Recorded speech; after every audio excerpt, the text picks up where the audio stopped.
Hello everybody, this is Ateo. I'm doing an analysis on Nikitadrakon. He was asking if he should push up at a certain point, like if it was the correct decision or not. I've worked with Nikitadrakon before, and I believe I see his eco do rather well early on. Which is really nice to see, just seeing people improve with a little bit of help. But yeah, since he does rather well at this early part, I'm basically going to skip past it. Get to some more juicy bits. Alright, Nikita pushing out, grabbing the mexes with the comm and with constructor. Energy storage for wind, nice. Yeah, 1 to 19, definitely a good time for putting up the storage. Okay, so right here, I do like this push out, or this raid. Now, picking off that con is a big deal because he has to bring it up. He has to bring a new one up. You also pick off a couple of mexes here. Really good stuff. Okay, so you decide to go up this ramp. This I would actually consider going around and hitting somewhere else, just because vehicles are so slow going up the ramp. But you do get up there. And actually, you're gonna get this. Holy shit! You get the Geo. Nice. Really good stuff. I didn't expect you to actually get up there that easily with the hill there. But yeah, your commander's setting up some LLTs. Really important. Defend your area, which for you that is this, and you're doing a good job putting down the turrets. Or I'm sorry, the towers. Got units coming in. Looks like it's mostly shell shockers at this time, and some medium tanks to back it up. Considering you know that you're up against LLTs and stuff, like, yeah, I'd say that's a good call. I feel like it's a little too much, but I mean, that's being nitpicky. Let's speed it up a little bit more. Economy-wise, with the storage, you're doing alright. Actually, let me look at that real quick. Okay, so you're able to do this with just so many winds because the wind is so high. It looks crazy to me, but yeah, it's definitely the case. You got plenty of energy, and you're even adding on a little bit more as you grab some more mexes. Jammer on the hill, I like this. I'm a big fan of putting jammers at the fronts once you get your con up there. Yeah, just taking out some LLTs. Some damage. Yeah, this is really nice. Being able to shell all this down, push forward. You're up against bots, which don't do as well against these medium tanks, so I think that was a good choice as well. It's a go vehicle. You're defending your flank down here. Oh, what is this mess? I think he's just kind of pointing out that there's a gap, I guess. But yeah, looks like you're mindful of that. You got your, what are they called, blitzes? Just, you know, to defend against the flank. You got your mediums up at fronts. This looks really, really good overall.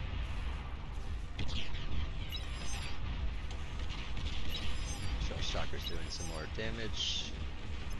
Moving up. I like this kind of style of play a lot, where you just kind of like inch up and like take out everything, and inch up and take out everything.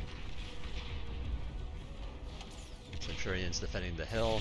You can't get up there right now, but your shell shockers are picking off some units here and there. Oh shit, too close. Nice retreat. Yeah, I guess looking at this, like, the shell shockers actually do quite well, just like picking off units here and there, being annoying, making it so that they have to continuously move their stuff around. You have a nice frontal position here. I would say that there is a mex back here you could grab. You even put a jammer up front and a bot lab. Let's take a look at that actually. So yeah, your vehicle lab is far enough away that it's like, yeah, it makes sense to put another lab further up. But I would say that, you know, this, you know, just, I'm sure you're already aware of this, but this lab is a huge cost. And it would be more beneficial to do more construction turrets instead, and just crank out units really quickly out of here, just because you're sinking a lot of initial cost into this bot lab. But yeah, I mean, it's up front. It's nice to have up front because the distance is so long. So I mean, it's not that big a deal either. But I mean, it is 650 metal, which, you know, it's quite a few tanks. It's like, what, like 3 or 4 more, something like that. Actually, why don't I just check that out real quick. So if you're thinking about stouts or, you know, medium tanks, 225 per, you know, so it would be like 3 or 4 more.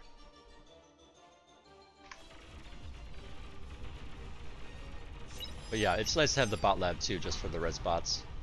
I would say that there is quite a bit of metal back here. I mean, it's not that much, but you know, it's enough that you might want to consider having one of your constructors just come over here and eat it, or to build, you know, since you have the bot lab, you could get the res bots. But that little bit of metal add up to a couple more tanks maybe. Blue's doing quite well down here against your ally.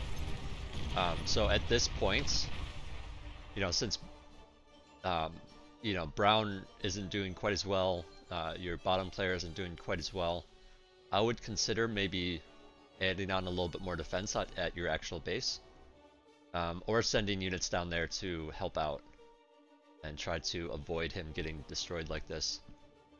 I mean, I would say it's not really on you to do that, but you know, given the situation, it's going to help you win in the long term if you go down there and try to defend them if you see it coming beforehand. Ideally, they tell you that they're about to get, you know, about to be raided or destroyed, and you know, then you can respond better. But a lot of the times people will not tell you, and so it's kind of like, as you start climbing the ladder of greatness and do better and better, it becomes more and more on your shoulders to like do things like that to help defend the weaker players, because if you can defend them, then they can, you know, they don't have to rebuild to get back in the game. They can just kind of help out right away. So I think in this position, I would, yeah, try to hold this, like, you know, deny these 3 metals from your opponents. You know, if possible, you can grab them, but yeah, obviously with the guy spawning on the hill, that's kind of tricky, especially when you're up against, you know, like basically 2 people here. You know, and obviously red's here too to help out, but actually, I would argue also that either one of you could send some of these shell shockers over to this area, here, and then you can take out the geo, because you can assume that they basically have it. So you take out the geo, you know, using A to manually fire at certain points if they have a jammer.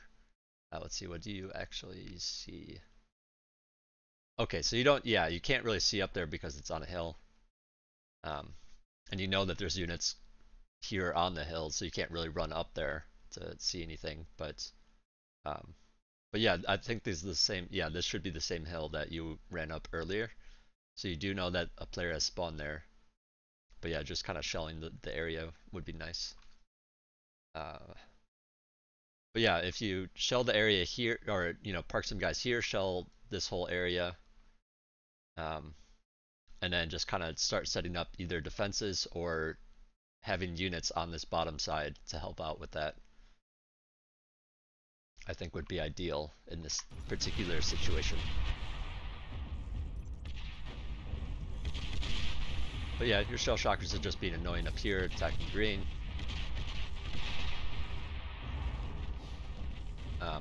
But yeah, I mean, just to go back to that whole idea, like, you know, since shell shockers have that huge arc, high arc attack, you can definitely do a lot of damage here.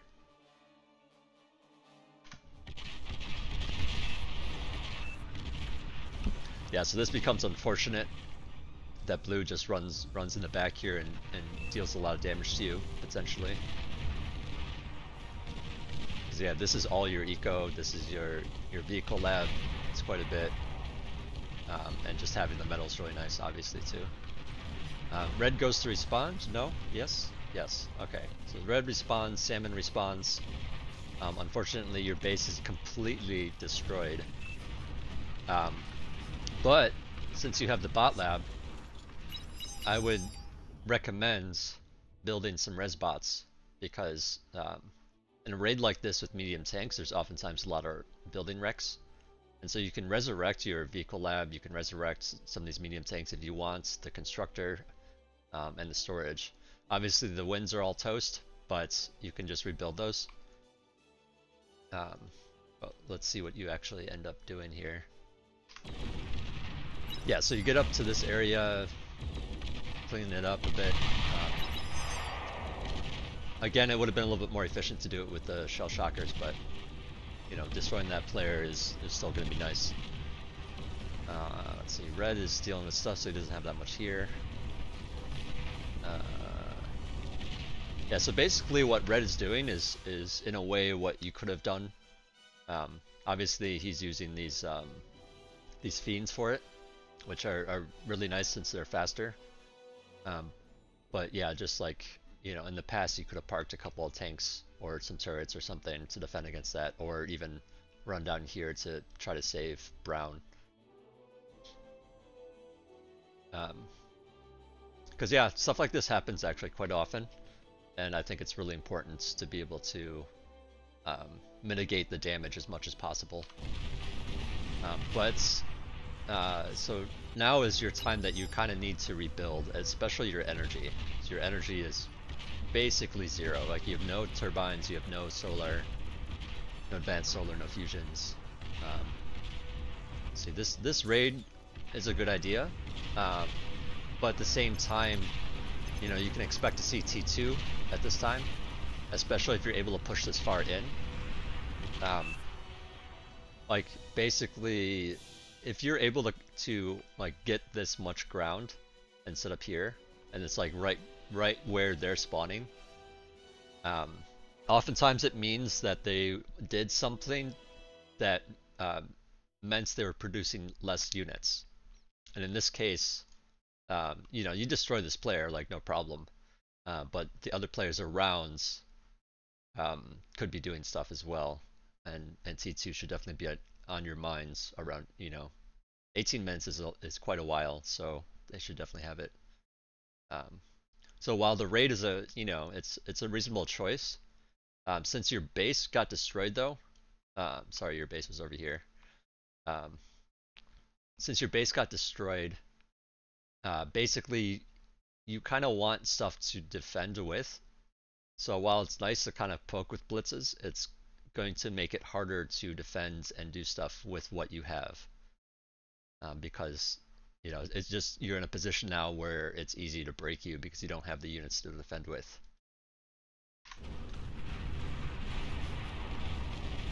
Yeah, moving forward. Okay, so you were gifted energy, I believe, over here. Yeah, so you got some wins from red. Looks like or wait, that might be Salmon's mechs there. But yeah, having that bit of energy is nice. Looks like you are trying to add on that geo. So now your economy's in a better spot, and you decide to go for a vehicle lab up here. Nice D-gun.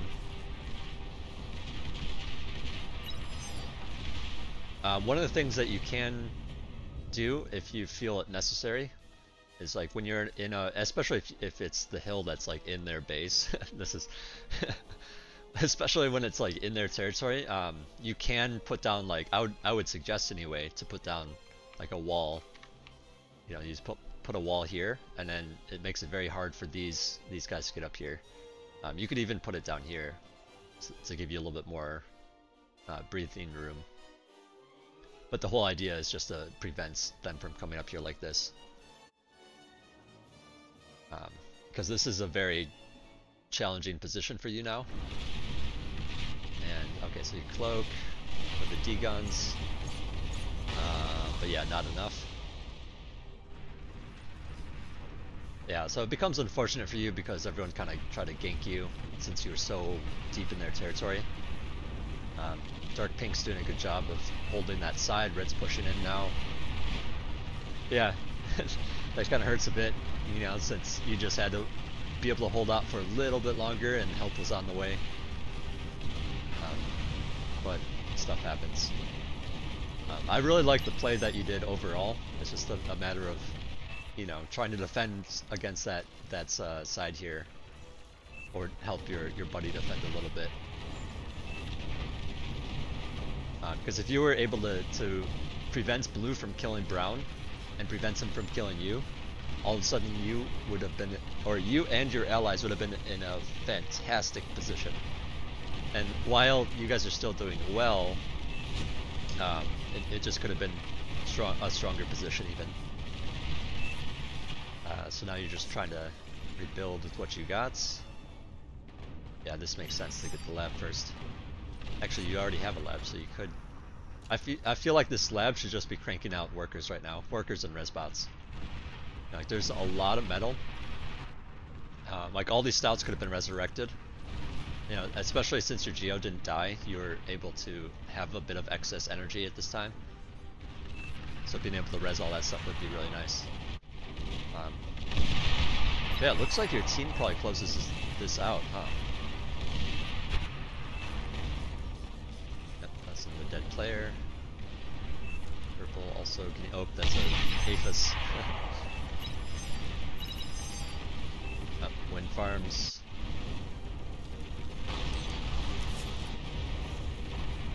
Yeah, you definitely did well enough to like help your team win this game.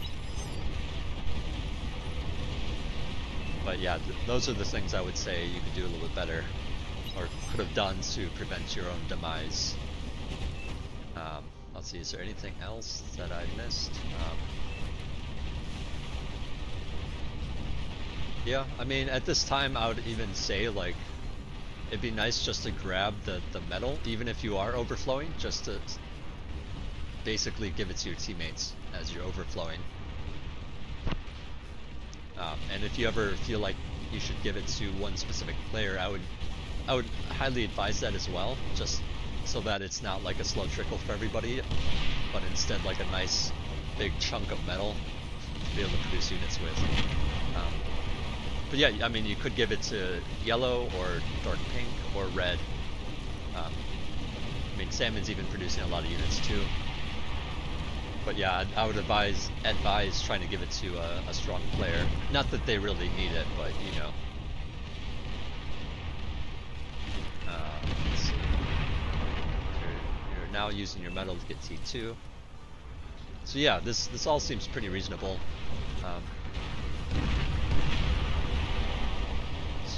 Wow, that's a big wins farm. But yeah, just lots of metal at this point.